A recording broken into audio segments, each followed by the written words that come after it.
Hey you guys, what's up? It's Hannah and welcome back to my channel. In today's video we are going to be doing the book recommendation tag, which was created by Steph Boy like a couple months ago or something. You guys really liked the last book video I did, so I thought I would do another one today. I'm not gonna try and ramble or make this intro longer because there are quite a few questions and a lot of books to talk about, so we should probably just get started. The first question is, what is a book that you tell people are your favorite? And I feel like 9 times out of 10 I tell people that People We Meet on Vacation by Emily Henry is definitely one of my favorite books. In terms of everything I want in a book, it's perfect. It flashes from past to present, it's grumpy sunshine, it's friends to strangers to lovers, friends to strangers to lovers, one bed trope.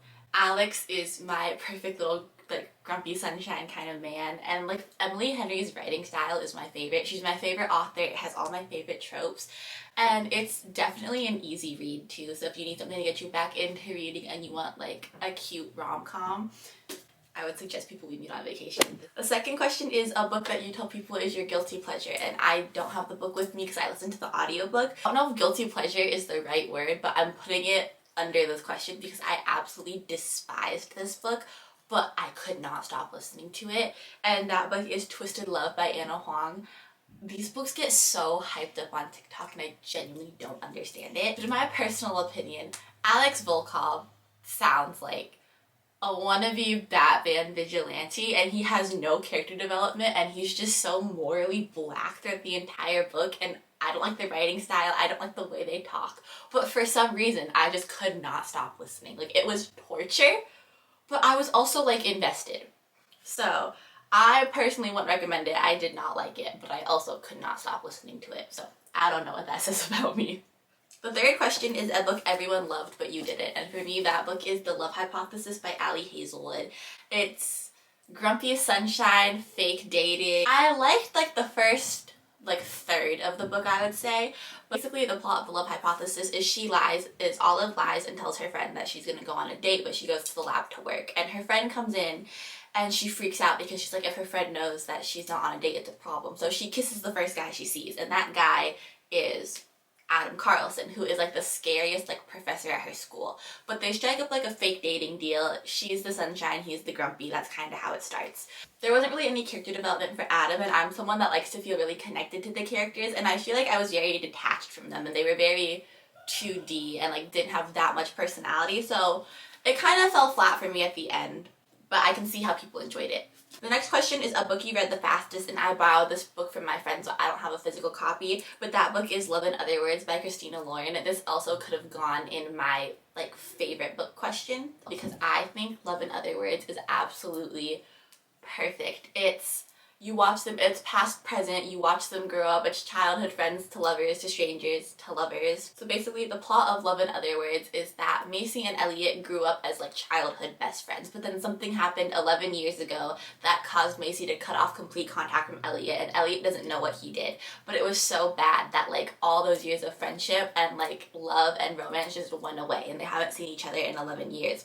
But then 11 years later, Elliot shows up out of nowhere, and it's kind of trying to rekindle their friendship. Elliot's trying to figure out what he did that made this all go out the window, and this book is just so perfect. I 100 out of 10 would recommend.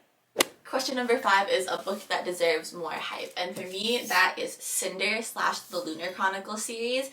This is one of the series that really got me back into reading in quarantine, and I feel like I don't see people talk about it on Book Talk a lot. It's a fantasy, sci-fi, romance kind of thing. It's all of that rolled up into one, but in the best way.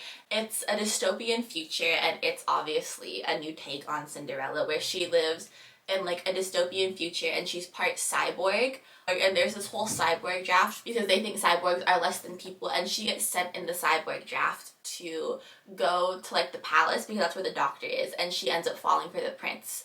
But the prince can't know that she's a cyborg, and then it explodes into this whole saving the world because the Queen of the Moon is trying to wage war on them. Question 6 is a book that is becoming a movie or a TV show. This is already a movie, and that book is Normal People by Sally Rooney, which I would also recommend everybody read.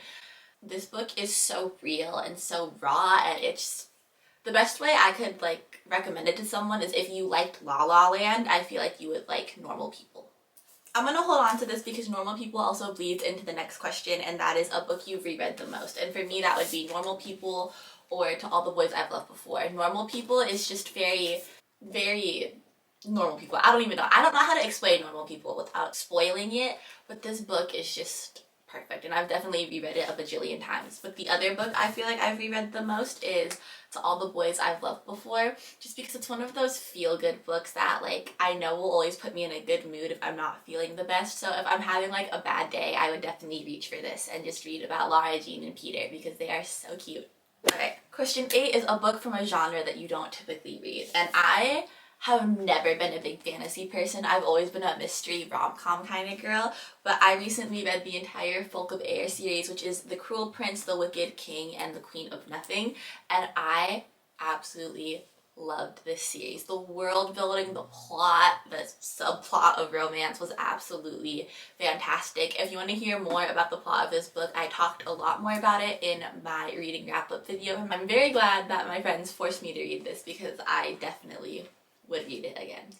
Question 9 is a book that deserves all the hype it gets. I don't have the copy right now because I lent it to my aunt, but that book is The Seven Husbands of Evelyn Hugo. This is another one of those books that I think is perfection. The way the story, the writing style, the way the story is told, the plot twist, the character development, everything about this book is so unique and so perfect. And if you don't know what The Seven Husbands of Evelyn Hugo is about, which if you're watching this video you probably do, Hugo was like the biggest star in like the 50s and 60s. She was like the Marilyn Monroe kind of thing from her era, and she was married 7 times throughout her career. She had 7 husbands, and she lived this great big life of luxury and mystery, and it's just crazy. Flash forward to like 2021, this girl named Monique, who works for the book's version of Vogue, is set to do an interview with Evelyn Hugo, and Evelyn Hugo basically tells Monique that she wants to do a tell-all of her life, like biography, tell everything that's happened, what went down with all of her husbands. And the biggest question in this book is who was the one true love of Evelyn Hugo's life, because you know she was married 7 times, and when you find out, oh, it stabs me in the heart.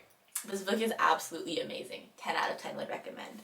The next question is a book you would usually recommend when asked to give a recommendation. And for me, that is probably Beach Read by Emily Henry, or just any book by Emily Henry in general. This is college rivals to lovers, they're next door neighbors, it's fake dating, kind of. Grumpy Sunshine, they're complete opposites. So January moves to this little beach town for a little bit after some stuff happens in her life. Next door neighbor is Augustus Everett, who was also her college rival, like academic rival. They did not get along in college.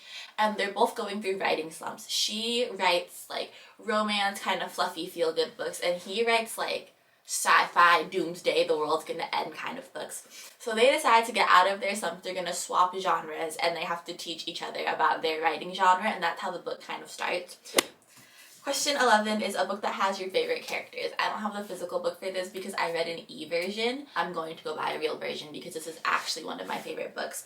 But that book is Archer's Voice, because Archer Hale is literally like my favorite character ever. I think he is the sweetest, most perfect little book boyfriend.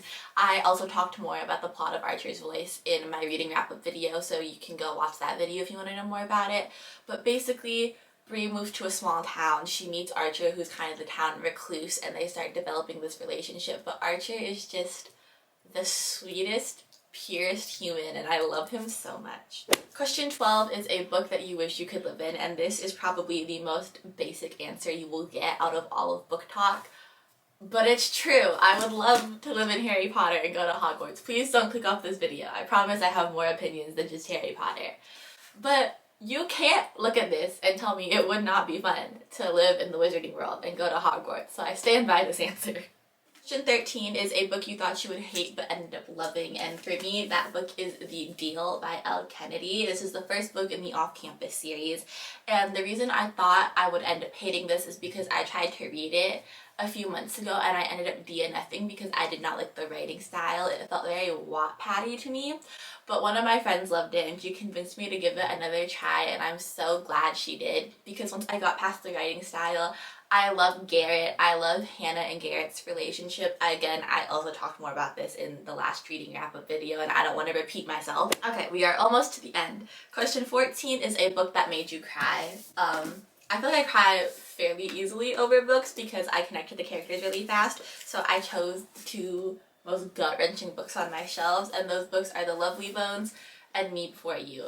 Me Before You I actually ended up DNFing because it literally hurt too much for me to keep reading. But basically, Louisa gets hired to be like an in-house kind of like caretaker, I guess, for Will, who is paralyzed from like the body, like the neck down or whatever. So she is there to kind of like more so just be like mental caretaker and like cheer him up because he's very sad and depressed and all that stuff.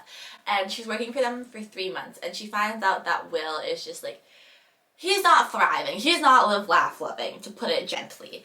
And so her goal is to cheer him up, but then she finds out more things about Will, and I can't spoil the book because that's like the biggest plot point. But this book is so sad, and I haven't finished it. I can't finish it, but it's still going on the list of saddest books ever. And then another book that should not have been written and is absolutely evil because it's so heartbreaking. The Lovely Bones by Alice Sebold, however you say it. This is also a movie, and Saoirse Ronan plays the main character. So Susie Salmon is the main character, and she's like 12 years old. And literally the whole plot of the book is that Susie gets murdered by her neighbor at the beginning of the book, and the whole book is you watching from Susie's perspective. So she's in like limbo because she can't move on to heaven yet, and you're watching her watch her family try to process the grief and find her killer and find her and like grow up and move on with their lives without her, and it is so devastating. And the final question is a book you wish you could read for the first time. And for me, those books are the Cruel Prince series as an entirety, because that whole series was perfection. We Were Liars and All the Bright Places. I've already talked about the Cruel Prince, so we're gonna skip over that. But We Were Liars was all over Book Talk, and it wasn't one of my favorite books in terms of the writing style, but I would want to read it again just because of how absolutely mind-boggling the plot twist was. Like, that in itself, if I could discover that brain imploding like moment again for the first time, it would be amazing. The last book I do not have with me, but that is All the Bright Places. This is also a movie on Netflix. I would not recommend the movie. I despise the movie. I don't think it does the book justice, personally. But All the Bright Places, it is also very sad, like trigger warnings before you read the book. Finch and Violet's story and just their connection, I think, is like the most beautiful thing and like the sweetest thing. So if I could experience that book for the first time again, I definitely would. We made it through all of the questions, and thank you guys so much for sticking around. I post videos every single Sunday, so subscribe if you want, and I'll see you guys in the next one. Bye bye!